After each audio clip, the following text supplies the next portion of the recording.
So we're finishing the second half of 1.5. We are now going to talk about least common multiple. So LCM, or least common multiple, is in a way, I guess, it sounds like the opposite because it's the smaller. Last we talked about greatest common factor, but be careful, this isn't talking about factors. These are talking about multiples. So think about like multiplication. If you were to think through the multiples of 5, we're talking about 5, 10, 15, 20, 25, okay? Or the multiples of 3, 3, 6, 9, 12, okay? Not factors, not what numbers, put together or what numbers can divide into.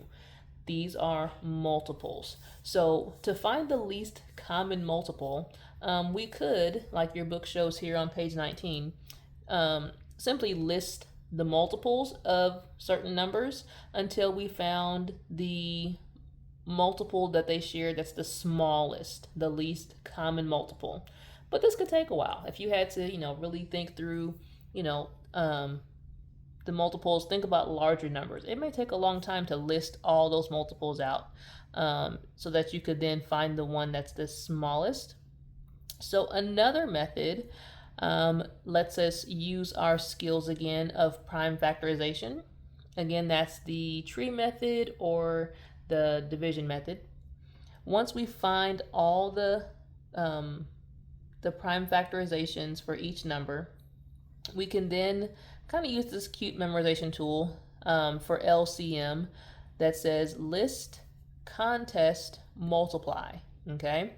And again, that's not what LCM stands for. It's just a way for us to remember what to do when we're supposed to find the LCM. We're going to make a list of the prime factorization. Then we're going to have a contest. And the contest is really for us to find out the most of each prime number or each prime factor within the lists. And we'll see that in a second.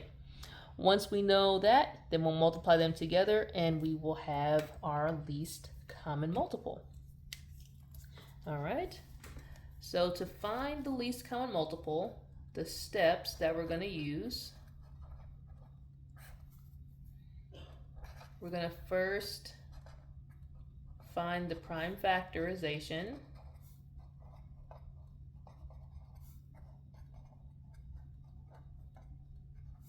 Of each number.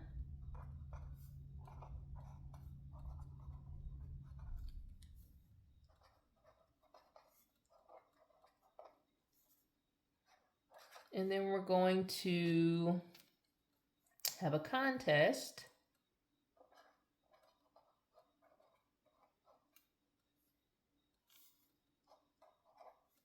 And this contest is to find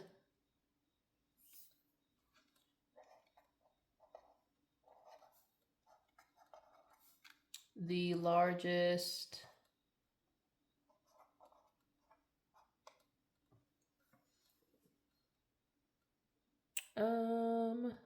number of each factor in each list.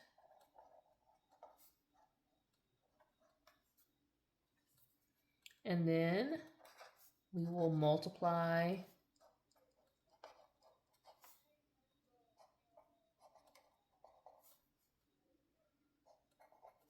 them together. Okay. And so I guess we could also use the word list up here instead of find. And that would give you that LCM of list, contest, multiply as a memorization tool. All right, but let's see it in action. Let's find the least common multiple for 36 and 40. So example 1.5b.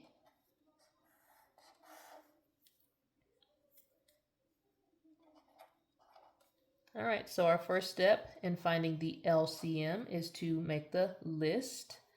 And just like before, you can break this down however you choose. I just know 6 times 6 is 36.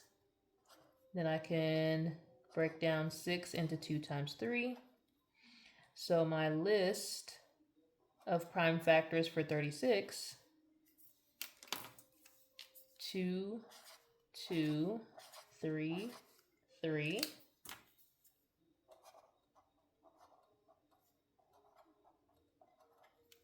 And then for 40, we'll do 4 times 10, 2 times 2, 2 times 5.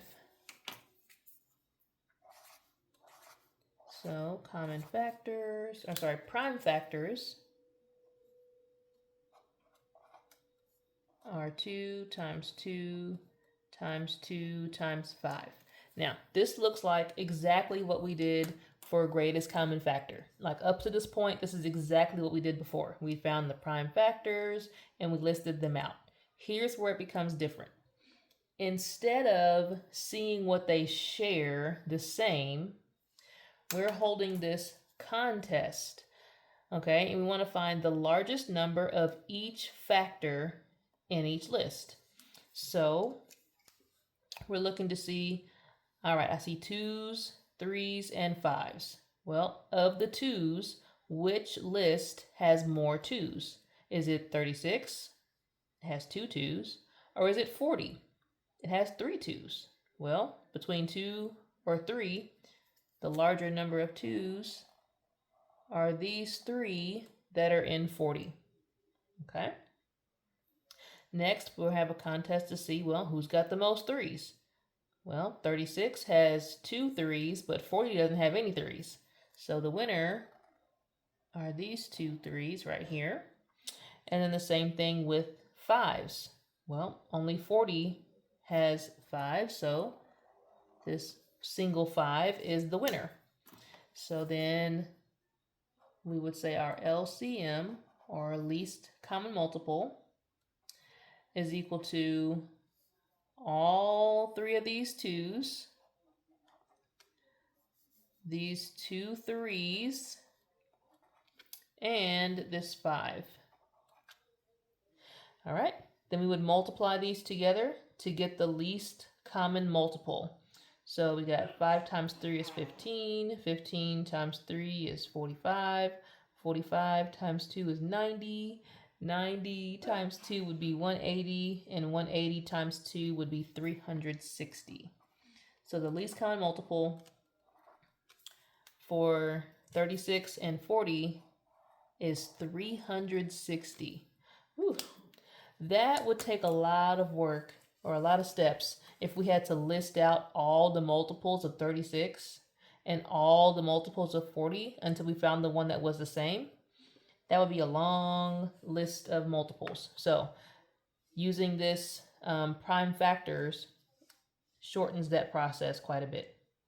And I think it keeps you from making mistakes. There's way more opportunity for mistake when you do it with those lists of multiples.